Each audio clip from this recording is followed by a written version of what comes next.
গত পর্বে আপনারা দেখেছেন আরামবাগ কামারপুকুর গড়বেতা হয়ে কিভাবে বাঁকুড়ার বর্দি ইকো রিসর্ট গেলাম, রিসর্টের ভেতরের রাস্তা দিয়ে কংসাবতী নদীর চরে নেমে যাওয়া, পলাশফুল, বর্দি পাহাড়ের ওপর থেকে কংসাবতীর ভিউ,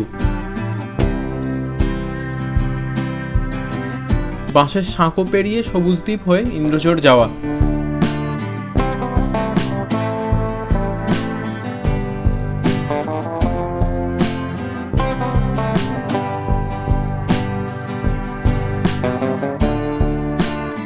এই ইন্দ্রঝর গ্রামেই গত পর্বের গল্প থামিয়েছিলাম। দ্বিতীয় পর্বের শুরুটা সেই জায়গা থেকেই করছি। ভিডিওটা ভালো লাগলে প্লিজ সাবস্ক্রাইব করবেন। আপনারা সাবস্ক্রাইব করলে নতুন নতুন ভিডিও বানানোর উৎসাহ পাবো। চলুন দ্বিতীয় পর্ব শুরু করি।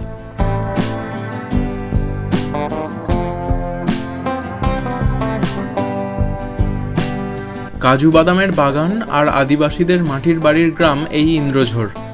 সব জায়গাতেই দাঁড়িয়ে একটু বেশি সময় কাটাতে চাইলেও সে সুযোগ আমাদের নেই।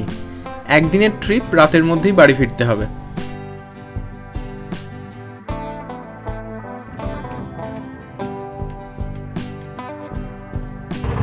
যাব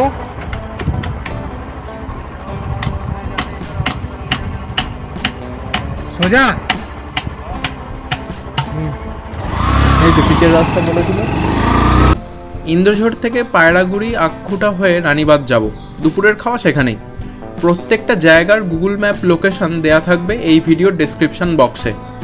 যাঁরা বর্দি পাহাড়, সবুজদ্বীপ বা এই পর্বে যে জায়গাগুলো দেখাবো সেই সব জায়গায় বেড়ানোর প্ল্যান করবেন, প্রয়োজনে আমায় মেল করতে পারেন অথবা ইনস্টাগ্রাম বা ফেসবুক পেজে মেসেজ করতে পারেন।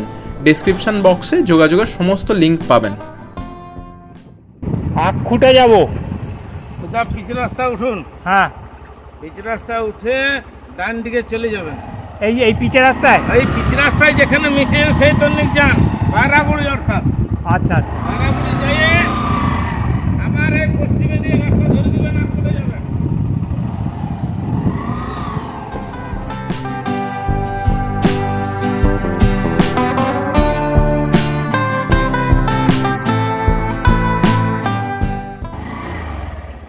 আক্ষুটা যাব,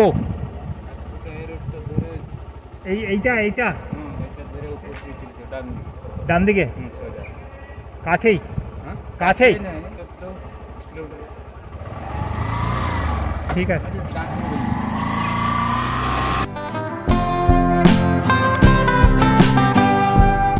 এই যে আক্ষুটা যাওয়ার রাস্তা জিজ্ঞাসা করছি, আমরা আসলে এখন সুতান যাচ্ছি। এটা পায়রাগুড়ি মোড়। এখান থেকে আক্ষুটা মোড় 12 কিলোমিটার। ইন্দ্রঝরের সবুজদ্বীপ রিসর্ট, যেটা গত পর্বে দেখিয়েছি, সেখান থেকে সুতান 39 কিলোমিটার। এই 39 কিলোমিটার রাস্তা খুবই উপভোগ্য। এটা আক্ষুটা মোড়। এখান থেকে রানীবাঁধ 8 কিলোমিটার, যেখানে আমরা লাঞ্চ ব্রেক নেব। রানীবাঁধের এই আশিস হোটেলে 55 টাকায় দুপুরের খাওয়াটা খুব ভালো হয়েছিল। এই রাস্তায় গেলে এখানে নির্দ্বিধায় খেতে পারেন। এছাড়াও রানীবাঁধে বেশ কিছু থাকার হোটেলও রয়েছে, সেসবের খোঁজ দেব এই ভিডিওর শেষে। এবার শুরু হচ্ছে 12 মাইল ফরেস্ট।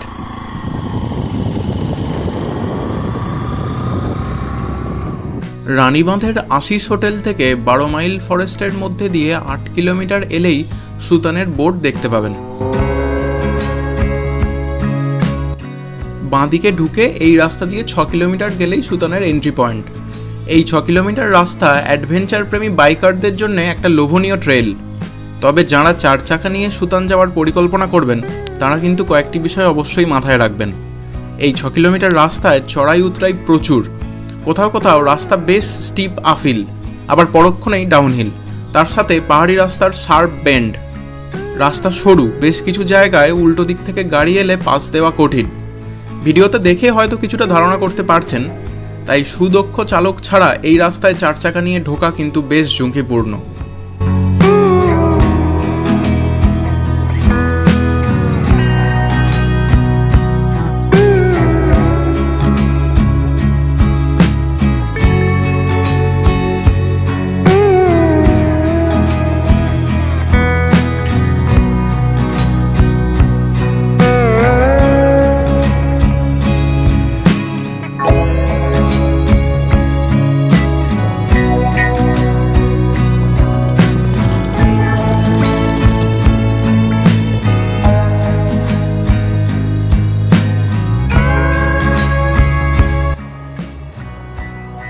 সুতান যাব।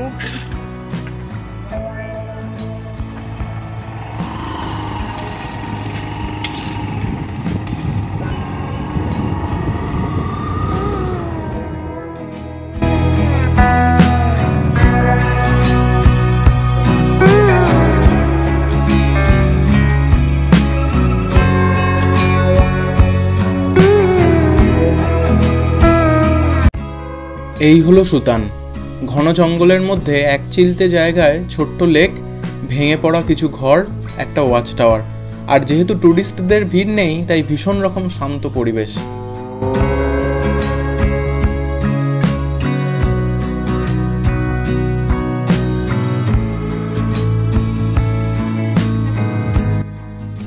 বন্য জীবজন্তু, মূলত হাতির আক্রমণ থেকে রিসর্ট এলাকাকে বাঁচানোর জন্যে তারের ফেন্সিং। রাতে এই তারে কারেন্ট দেয়া থাকে। বললাম বটে রিসর্ট এলাকা, কিন্তু এখানে থাকার ব্যবস্থা এখনো হয়নি। চলুন এবার ওয়াচ টাওয়ারে ওঠা যাক।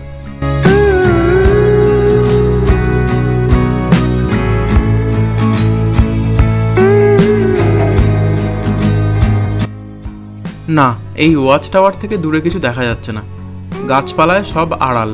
তবে ভিডিও দেখতে থাকুন, একটু পরেই এমন এক ওয়াচ টাওয়ার দেখাবো যেখান থেকে মুকুটমণিপুর ড্যাম দেখতে পাবেন। কি নাম?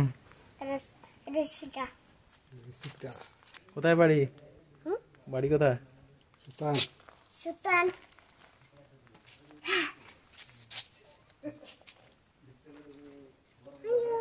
হ্যালো। এই ঘরগুলোই রিসর্টের, এখন তালা দেওয়াই পড়ে থাকে। এটা জায়গাটার পক্ষে একদিক থেকে ভালোই। যখনই ট্যুরিস্টের ঢল নামবে, তখনই প্রকৃতি ধ্বংস হয়ে এই সুতানোটি হতে শুরু হবে।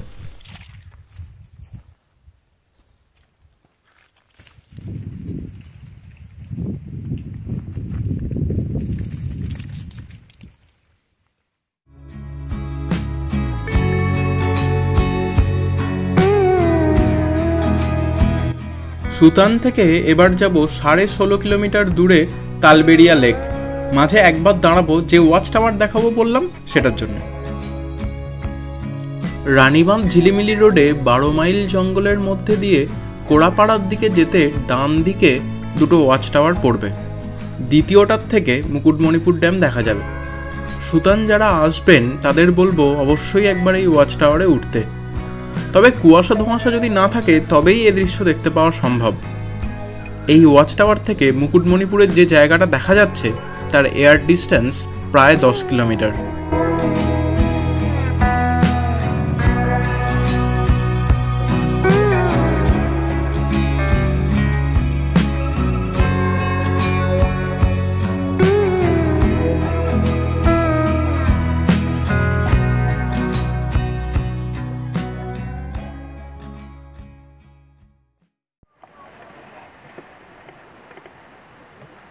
এইটা তালবেড়িয়া লেক।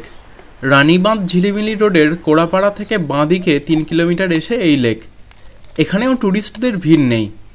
আপনাদের কাছে বাঁকুড়ার বেশ কিছু অফবিট জায়গা তুলে ধরছি, প্লিজ কমেন্ট করে জানান কেমন লাগছে।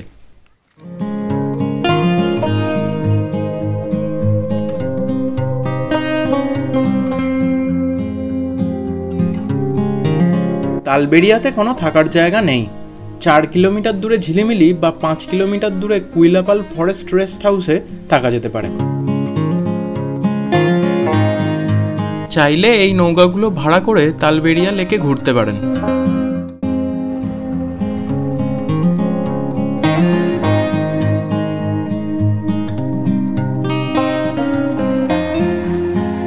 এবার বাড়ি ফেরার রাস্তা নিতে হবে। তবে গত পর্বে যে রাস্তা দিয়ে আসতে দেখেছেন, ফেরা সেই রাস্তায় নয়।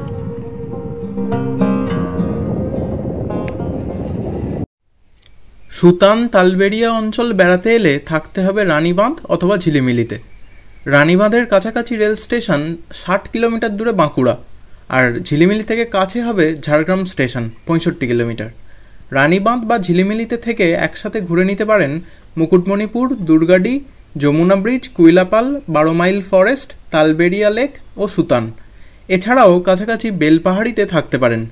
বেলপাহাড়ি এক্সপ্লোর করা এবারে হলো না, খুব সুন্দর জায়গা, ভবিষ্যতে নিশ্চয়ই বেলপাহাড়ি নিয়ে ডেডিকেটেড ভিডিও বানিয়ে আপনাদের জন্য এই চ্যানেলে দেব। এই জায়গাটা পোড়াডি।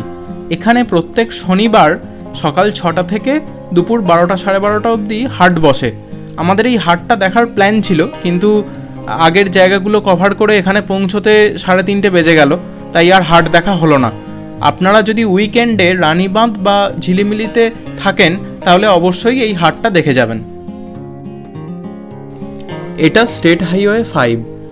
উত্তরে আসানসোলের কাছে ন্যাশনাল হাইওয়ে 19 থেকে বেরিয়ে দক্ষিণে ঝাড়গ্রাম হয়ে লোধাশুলিতে ন্যাশনাল হাইওয়ে 49-এ মিশেছে। এই রাস্তা ধরেই এবার বাড়ি ফেরার পালা। বর্দি পাহাড়, সবুজদ্বীপ, ইন্দ্রঝোড়, রানীবাঁধ, সুতান, তালবেরিয়া লেক, একদিনে এত জায়গা কভার করলাম শুধু নিজে দেখার জন্য নয়, আপনাদের দেখানোর জন্যেও। ফেরার পথে ঝিলিমিলি, বেলপাহাড়ি, ঝাড়গ্রাম পড়ল। প্রত্যেকটা জায়গাতেই আলাদা আলাদা করে ভিডিও করা যায়, কিন্তু এবারে আর কোনোটাতেই দাঁড়ানোর সময় সুযোগ হলো না। পরে ঝাড়গ্রাম জেলাটা অবশ্যই ঘুরে একটা ভিডিও সিরিজ বানাবো। আজকের ভিডিও এই পর্যন্তই। লোধাশুলির পর থেকে হাইওয়ে ধরে বাগনান অবধি ননস্টপ 103 কিলোমিটার এসেছিলাম, কিন্তু অন্ধকারে আর ভিডিও করিনি। বাগনান থেকে আরও 40 কিলোমিটার দূরে বাড়ি পৌঁছতে সেদিন রাত 9:45 বেজেছিল। বাইকের ট্রিপ মিটার দেখাচ্ছে প্রায় 450 কিলোমিটার। এবারে 2 পর্বের অফবিট বাঁকুড়ার সিরিজ কেমন লাগলো কমেন্ট করে জানান, আর প্লিজ চ্যানেলটা সাবস্ক্রাইব করুন। আবার দেখা হবে নতুন কোনো জায়গার ভিডিওতে। ভালো থাকবেন।